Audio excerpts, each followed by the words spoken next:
Welcome to Reva tasty kitchen. இன்றைக்கி நம்ம பார்க்க போகிற ரெசிபி என்னன்னு பார்த்தீங்கன்னா தமிந்தோ பண்ண போகிறோம். இது வந்து பர்மா சைடு வந்து இது ரொம்ப ஃபேமஸான டிஷ்ஷு. யூடியூப்பில் இது ஃபஸ்ட் டைம் பண்ணுறது. இந்த ரைஸ் பார்த்தீங்கன்னா குழந்தைங்க வந்து பெரியவங்க வரைக்கும் இது ரொம்ப பிடிக்கும். ஃபஸ்ட்டு ஒன்ஸ் நீங்கள் செஞ்சிட்டிங்கன்னா அப்புறம் எல்லாருக்குமே இந்த டிஷ் ரொம்ப பிடிக்கும். இப்போ அதுக்கு தேவையான பொருள்லாம் பார்த்துடலாம். நான் நார்மலாக சாதம் வடித்து ஒரு 1/2 கிலோவுக்கு உதிரியாக வடித்து எடுத்திருக்கேன்.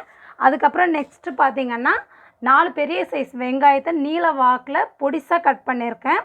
அப்புறம் ஒரு 100 கிராம் அளவுக்கு வந்து கேபேஜ் முட்டைக்கோஸ் எடுத்திருக்கேன். 100 கிராம் அளவுக்கு சேமியா, 2 லெமனை பிழிஞ்சு எடுத்திருக்கேன்.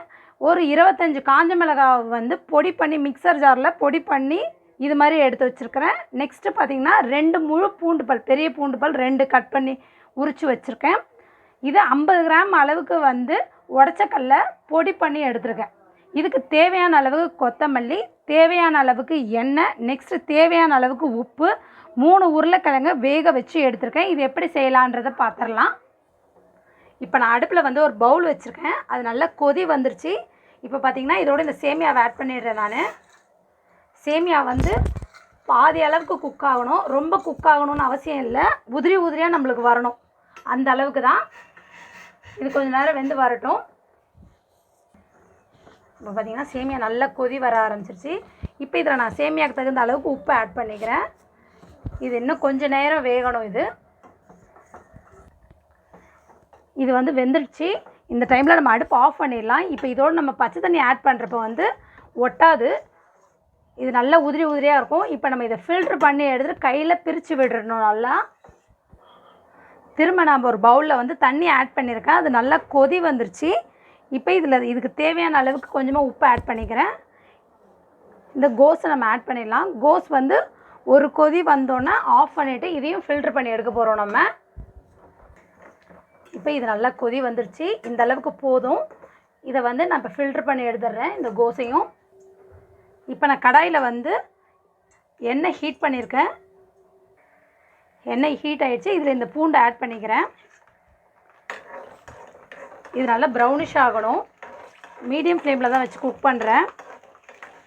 இப்போ பார்த்திங்கன்னா பூண்டு நல்லா ப்ரௌனிஷ் ஆகிடுச்சு. நான் இது மாதிரி முழுசாக போட்டிருக்கேன். சில வீட்டில் குட்டீஸ் வந்து சாப்பிட மாட்டாமல் எடுத்து வச்சுருவாங்க. அதனால் நீங்கள் பொடியாக கூட கட் பண்ணிக்கலாம். இப்போ நான் அடுப்பு ஆஃப் பண்ணோன்னே அந்த சூட்லேருந்து மஞ்சள் தூள் போட்டுக்கிறேன். அடுப்பில் வந்து தீ பற்ற வச்சுக்கிட்டே நீங்கள் வந்து மஞ்சள் தூள் ஆட் பண்ணிங்கன்னா மஞ்சள் தூள் கருகிடும். இப்போ நம்ம ரைஸ் எடுத்துக்கிட்டோம். இப்போ ரைஸில் வந்து வெங்காயத்தை ஆட் பண்ணிடலாம்.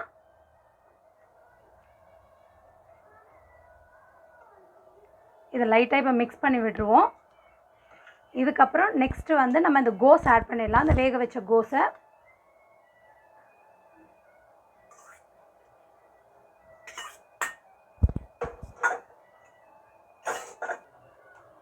இப்போ இது கூட இந்த வேக வச்ச சேமியாவை ஆட் பண்ணிடலாம். இதே நல்லா மிக்ஸ் பண்ணி விட்டுருவோம். இப்போ இது கூட இந்த உடச்சக்கடலை தூள் ஆட் பண்ணிடலாம்.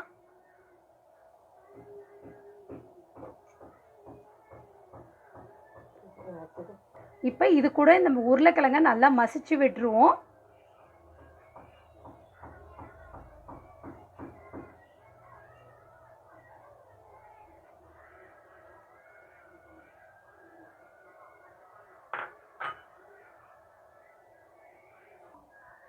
இப்போ இந்த மிளகாவை பொடி பண்ணி வச்சதை ஆட் பண்ணிக்கலாம்.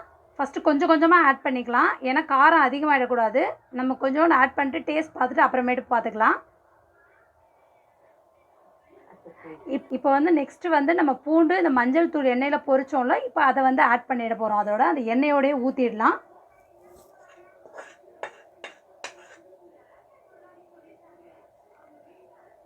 இப்போ இதை நல்லா மிக்ஸ் பண்ணிவிடுவோம்.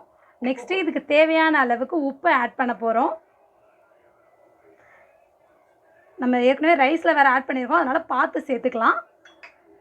இப்போ இது கூட லெமன் ஜூஸ் ஆட் பண்ண போகிறோம்.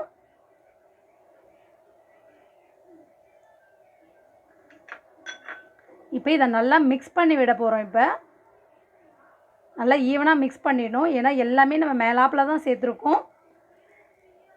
என்னோட சேனலை யாராவது சப்ஸ்கிரைப் பண்ணாமல் இருந்தீங்கன்னா சப்ஸ்கிரைப் பண்ணுங்கள். அது பக்கத்தில் இருக்க பெல் ஐக்கானை ப்ரெஸ் பண்ணுங்கள். அப்போ தான் நான் போடுற வீடியோஸ்லாம் உங்களுக்கு நோட்டிஃபிகேஷனோடு வரும். நெக்ஸ்ட்டு பார்த்தீங்கன்னா இது ரொம்ப வித்தியாசமான ரெசிபி. இதோட டேஸ்ட்டே ரொம்ப டிஃப்ரெண்ட்டாக இருக்கும். இது பர்மா ஸ்டைல் ஃபுட்டு கூட. இது மாதிரி நல்லா ஈவனாக எல்லாம் ஒன்று விடாமல் நல்லா மிக்ஸ் பண்ணி விட்டுடலாம். இப்போ பார்த்தீங்கன்னா இது நல்லா நான் மிக்ஸ் பண்ணியாச்சு. இப்போ இது கூட இந்த கொத்தமல்லி தலையை தூவிடலாம். நம்ம தூவிட்டு இதையும் நல்லா மிக்ஸ் பண்ணி விட்டுற வேண்டியதுதான். அவ்வளோதான், ரெடி ஆகிடுச்சு தமிந்தோ ரைஸ். ட்ரை பண்ணி பாருங்கள். எல்லோரும் ட்ரை பண்ணி பார்த்துட்டு எப்படி இருக்குன்னு கமெண்ட் பண்ணுங்கள். என்னோடய வீடியோவை லைக் பண்ணுங்கள். மறக்காமல் உங்கள் ஃப்ரெண்ட்ஸ்க்கு ஷேர் பண்ணுங்கள். தேங்க்ஸ் ஃபார் வாட்சிங்.